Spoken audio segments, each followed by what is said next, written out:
Hey guys, welcome back. So it looks like another day where I'm going to stop early, and I got to say this is a really frustrating moment for me, and anyone in the Discord knows this because I was kind of venting a little bit already. I'm up $699 pre-market right now, which isn't bad. It's up over 5% on the day based on my average size, so that's good, and that's kind of my rule. If the market's still not that hot, I stop trading after 5%. That's what I did yesterday. The problem was we had a really good mover today, INDP, and I think there was two reasons. And I traded this one like a buffoon. I pretty much did the worst trading I think in my life, honestly. And every trade, and the only reason I'm green is because it just went up so much, and there was not a lot you could do wrong. I should be up three, four, five, maybe even $6,000 today. So that's why I'm a little bit frustrated. And I think that frustration or the reason for my bad trading is two parts. One, I traded IRNT, which had some good potential, and I don't regret trading it. I thought we were going to get a nice move to 30. I'll talk about this ticker in a second. We didn't. Whatever. I closed out, took a loss. I don't really care. It's not that big of a deal, but I think I brought a little bit of that, okay, we're still in a weak market bias into INDP, which actually ended up doing really well. But I think the second thing, which is really the big problem, is for the last 3 days, I've been trying to figure out our travel arrangements for going to South America, which I'm not really stoking about too much, but we kind of have to go there to get into the US coming from Europe, at least for my girlfriend, and not so much for me. So it's been a logistical nightmare. We've been on the phones with hospitals because we have to get a PCR test, but it's like 72 hours. We need it ahead of time, and we have like two or three layovers, and we're actually not going to get to Nicaragua before 72 hours. So it's just like calling airlines. So it's like all this kind of travel stress is in my head, and I feel like I'm not really thinking clearly. I always do a workout before the market opens to kind of fresh my mind. But I think right now I'm not really focused, which is kind of bothering me. And I think that was a big reason I tripped over myself today. So I just want to talk about why I think I did such bad trading today. And I don't know, it's a little bit exhausting. I'll definitely be in the Discord further on if I don't do any day trading, because I'm going to be looking at swing trades. So it's not like I'm going away, but for day trading, this is it for now. I'm up $6.99. I'll talk about IRNT first, and then we'll talk about INDP, because IRNT was the first one gapping. And it had some potential. It's a Wall Street bet ticker, so those usually aren't my favorite because they're not like the classic day trading tickers, small cap day trading. They might have multi-day runners and so on and so forth, but all those things aren't really my favorite. It's not my bread and butter. Anyway, this ticker, if you check here on the daily, kind of a new ticker popped up, big resistance around 30. So I thought we might have a double top here at 30. That's why I was getting aggressive around 27. So let's zoom in here again. And you can see here it had a top yesterday around 23, 24, sold off and started crawling back higher again.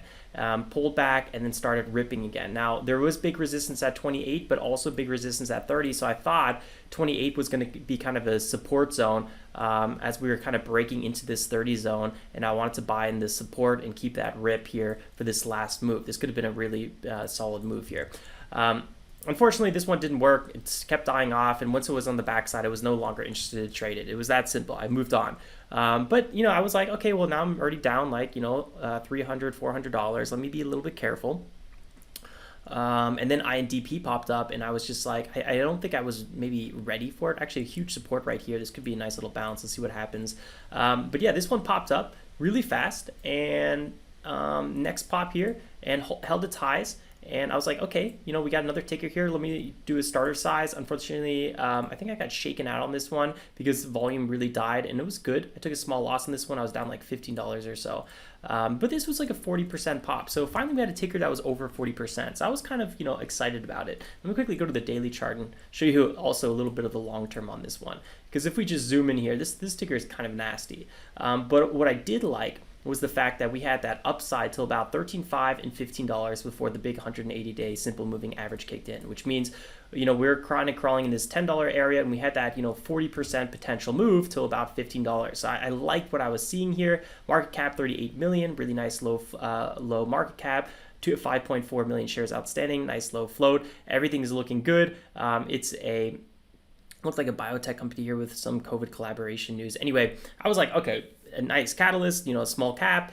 Here we go. This is what I'm looking for. And again, I wasn't looking at the stats so much because I've been doing a little bit of a test for the last month plus. What happens if I don't look at the stats? And it's been working pretty well because then I'm more focused on the price action with less bias. Because lately I've noticed all my big mistakes come from knowing or what I do know and not actually what I don't know. So it's like I come in to certain tickers like today with too much bias. So the less bias I have, the better trading I do. That's why at the end of the day, I often have no idea what I traded, which is the way I like it. Anyway, this ticker finds support, starts crawling up here. At this point, I think I did something silly with IRNT. So I didn't get this pullback here, unfortunately. But look at this, it just keeps going. And then I was like, okay, first pullback, let's do it. Unfortunately, it's not a clear front side. This is a ranging pullback. And I, realized that, so I quickly closed this one out, took a little bit of a profit. And I really don't regret this because sometimes after a loss, it's nice to have a little bit of a base hit to get some confidence back. Unfortunately, this actually would have been a really good time to average in and keep holding. And you can see here, I'm just fumbling. I'm buying near the highs and I'm selling again, buying near the highs, selling again. I'm lacking confidence. Here I actually did something that I really liked, something I did right, was the fact that I noticed this ticker was a little bit choppy on the pullback. So I figured this wouldn't be a good breakout, and I figured a breakout might come later. So I actually ended up closing here really quickly with the intent of rebuying. That's exactly what I did, and this has actually ended up being a really, really good trade here. Unfortunately, I knew it was probably going to break out, but guess what? I didn't hold, and it ends up being a good breakout. And now I'm FOMOing. I'm having scalpy trades. This whole move right here could have been massive. This was a 20% move, and I think I even lost money on one of these trades. It was horrible. I didn't trade any of this except this really shaky small size, a little bit of a scalp trade there. Horrible trading. I should have been buying this breakout and accumulating into that move. I did everything wrong today. Everything wrong. I check out any other video where I talk about trading Frontside, and even the videos where I don't do that great on, I do 100 times better than this one. I didn't get one good move. I didn't trade one move, like one proper breakout today. I only scalped, and somehow I'm still up $1,000 in the INDP, which is around maybe 6-7% based on my average size today. But it's like, wow, how did I do that? That was embarrassing. Anyway, we had a pullback here again, taking profits really quickly.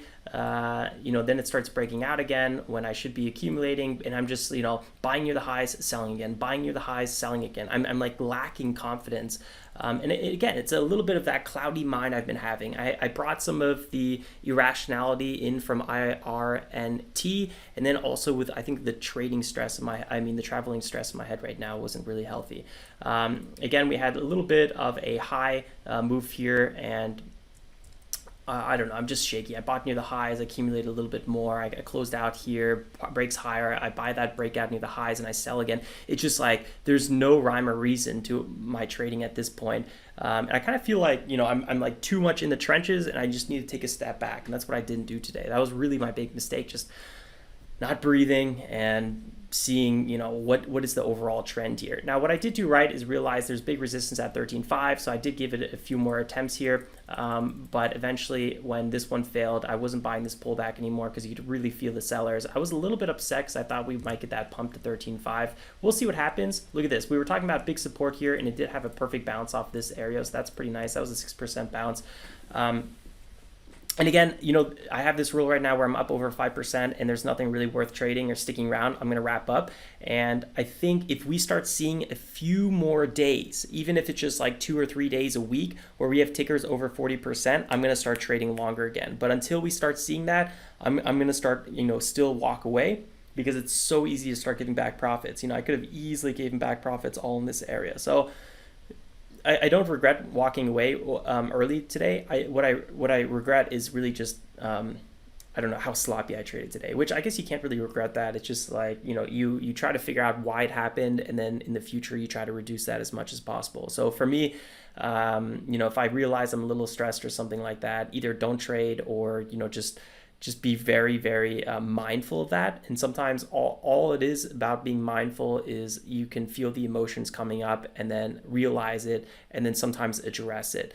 If that's not trading or if it's just being like, okay, I'm getting a little bit emotional right now or I'm not clear in my head, maybe I need to only trade front side move or trade with smaller size, reduce some of my risk. Because if you're trading with some of your bigger size and you're trying to scale up, you're going to be extra emotional. So you want to take some of that emotions off the table a little bit.